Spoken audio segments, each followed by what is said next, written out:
In the heart of a forgotten forest in northern Scotland, nestled beneath a tangled canopy of ancient yew trees, there existed a village called Caerhollow.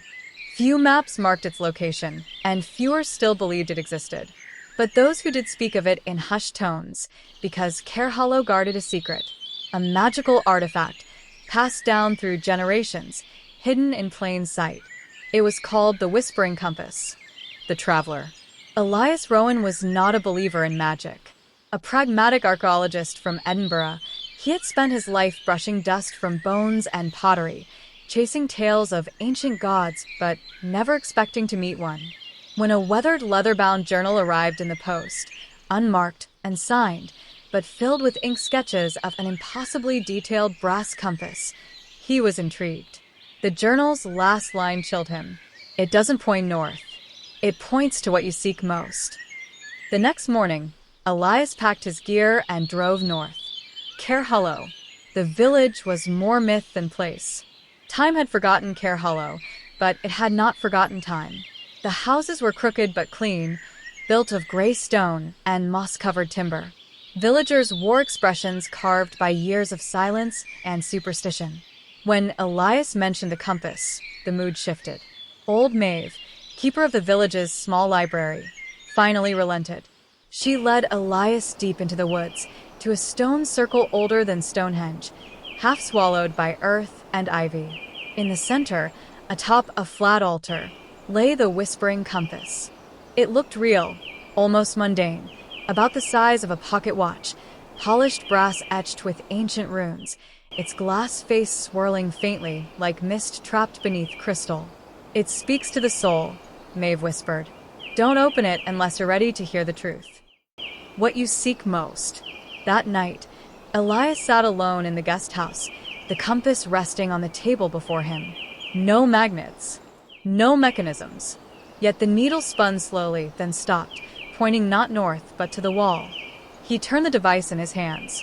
It felt warm. When he opened it, the whisper came, not from the air, but from within his mind, as if something ancient was remembering him. "You seek your sister." Elias froze. His sister, Anna, had vanished when they were children, taken during a camping trip in the Scottish Highlands. Everyone said she drowned, but they never found the body. Elias had buried the memory. Until now. The compass needle shifted again. Elias followed. The forgotten door. Guided by the compass, Elias ventured deeper into the forest than he thought possible. The trees grew older, the air colder, heavy with magic and memory. Eventually, he reached a cave, a gaping wound in the hillside. Moss-covered runes lit up as he approached, glowing faintly like fireflies. Inside, time ceased. The walls shimmered with echoes, moving pictures of moments past. Elias saw a girl, young Anna, playing by a waterfall, then vanishing. He went deeper. At the end of the cave was a doorway, framed by stone carved with the same sigils on the compass. The door was locked, but as Elias held the compass to it, the stone groaned and split apart. The garden beyond time. What lay beyond was not a cavern, but a garden, bathed in twilight, suspended in time. The air smelled of lavender and lightning. In its center stood Anna. She hadn't aged, neither human nor spirit. She stood like a sentinel wrapped in vines of golden light. "You found me," she said, smiling faintly. The compass dropped from Elias's hand. It didn't break. It melted, reforming into a silver chain around Anna's neck. "It chose you," she said. "Only truth seekers can enter the between." She reached out. "But there's a price to bring me back." The whisper remains. Elias returned to Caerhollow alone, but changed. In his hand, he held a new compass, simpler than before. The glass fogged but pulsing softly. When villagers asked, he only smiled. Not all treasure is meant to be taken. Some is meant to be found. In the forest, if you listen closely, the trees sometimes whisper secrets.